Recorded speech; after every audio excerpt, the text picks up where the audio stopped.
Today we are talking about the sixth chakra called as Agya Chakra.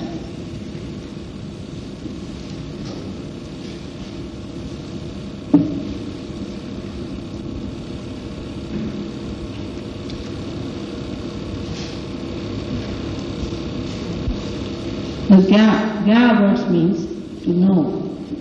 Gya is to know. And A means the whole. Agya Chakra also has another meaning. Agya. Agya means obedience or to order. It can mean both the things. If you order to someone, it is an Agya, and the one who obeys the order is an Agyakari, and the one who does the Agya. This sixth chakra was created in the human beings when he started thinking. Thinking is language expressed. If we do not have a language, we cannot think. But it does not mean there is no thought coming into us. If we cannot express it, it does not mean there is no thought process working in us. But at that certain stage, when the thoughts are coming to us, they are not in language. So they are not communicated to us. And that's why if we do not have language, we cannot understand what we are thinking.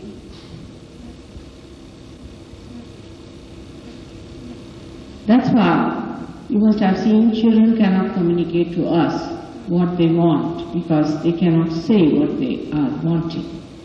They feel the urge in the stomach and they want to ask for, say, water or something, but they can't say it to us.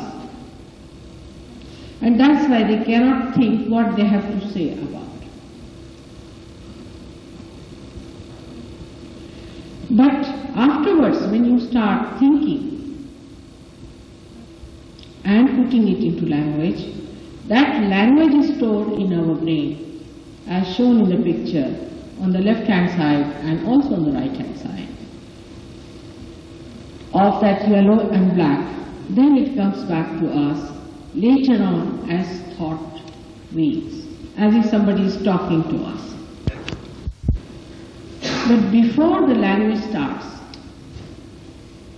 we can call it the inspiration or the thought process at the very early stage comes to us in certain forms. And those forms are in light and shade. They are not in language, but in light and shade.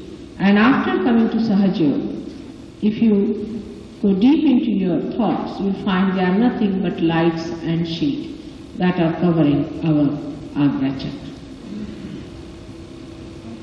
One after another, a light and shade like a circular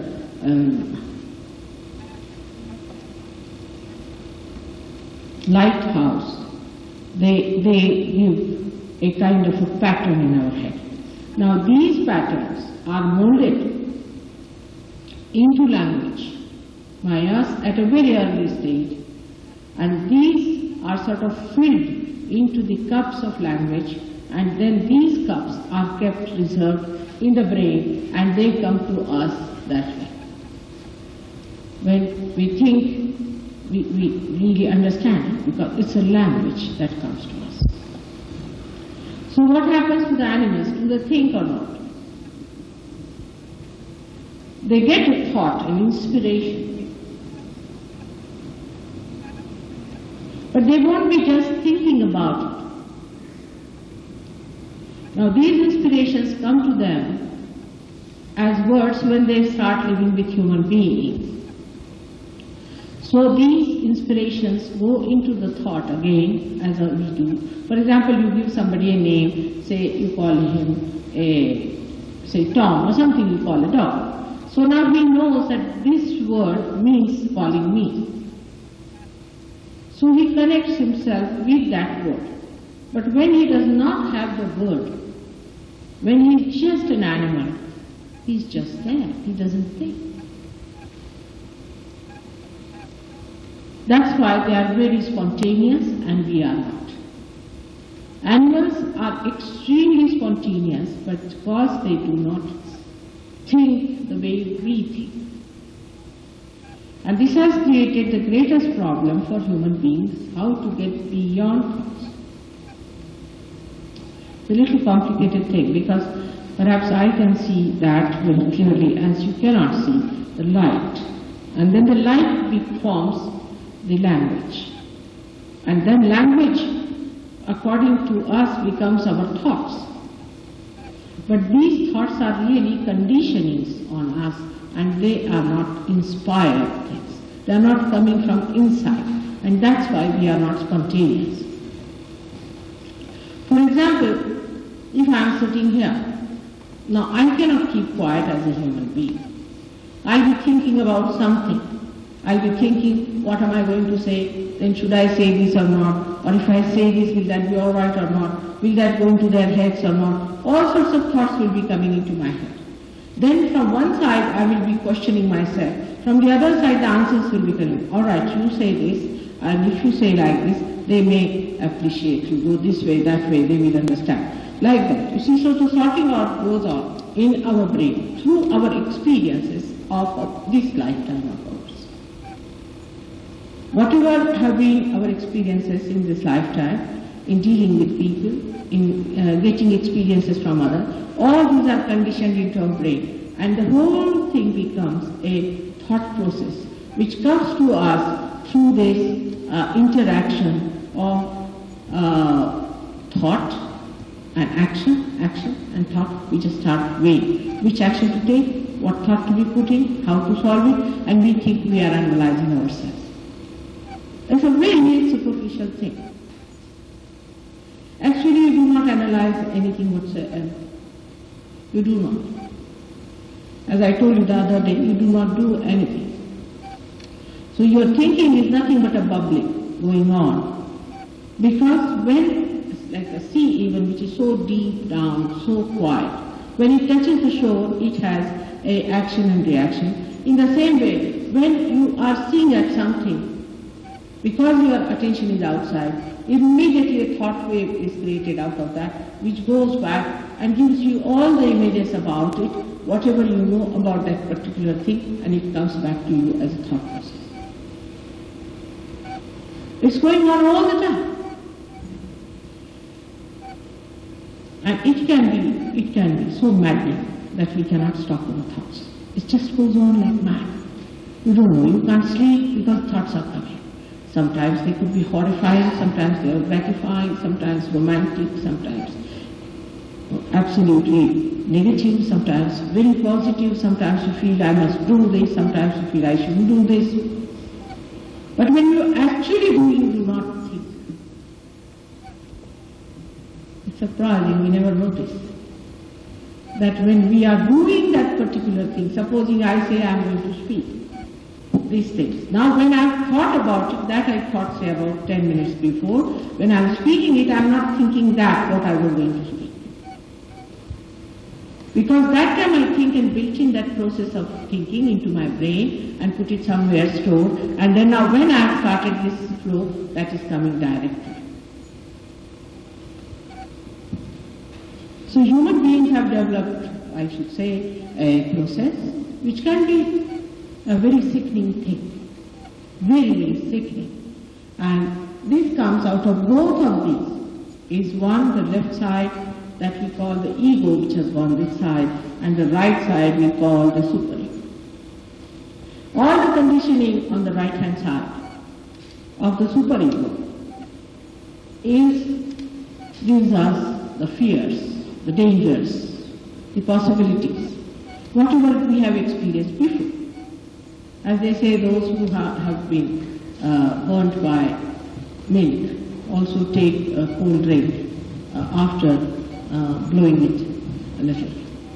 Because you have been burnt, you know something liquid has burnt you, so you think this may also burn your tongue. So you may try to do that. It is so spontaneous that time that you feel that, oh, it's very spontaneous, but it is not. It has been stored before in your experiences and something there that you are afraid of, and that's why you do it. If you once realize that this thought process is absolutely not necessary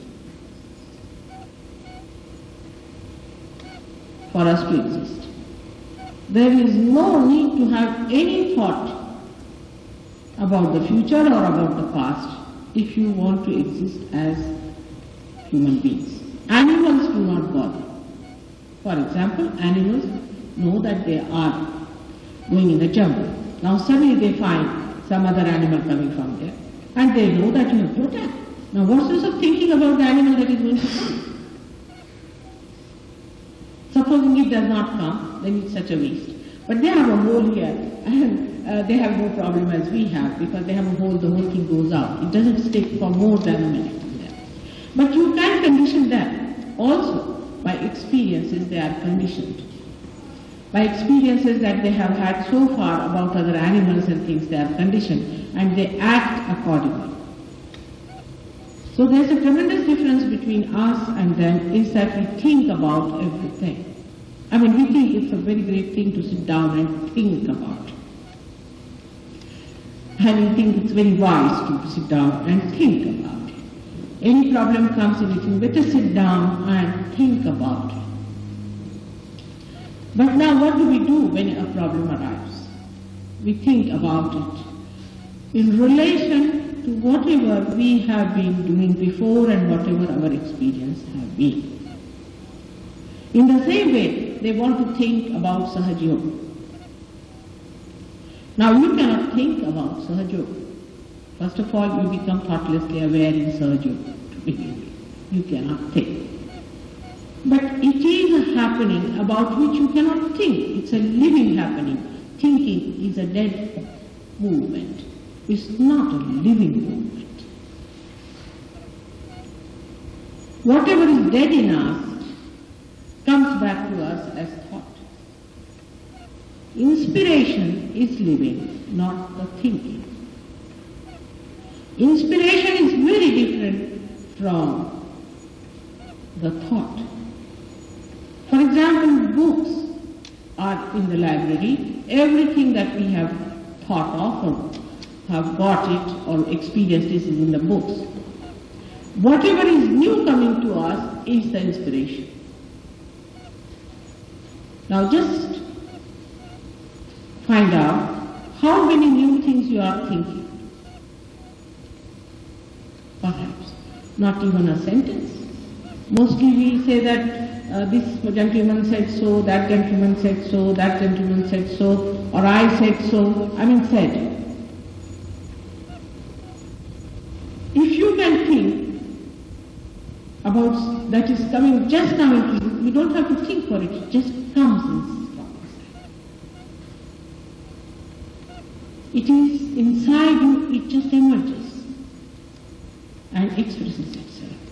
So that is the spontaneous living thing. That is what we call as inspiration, is a sudden glimpse of the knowledge that we get. But whatever we have thinking about is all the play of the dead.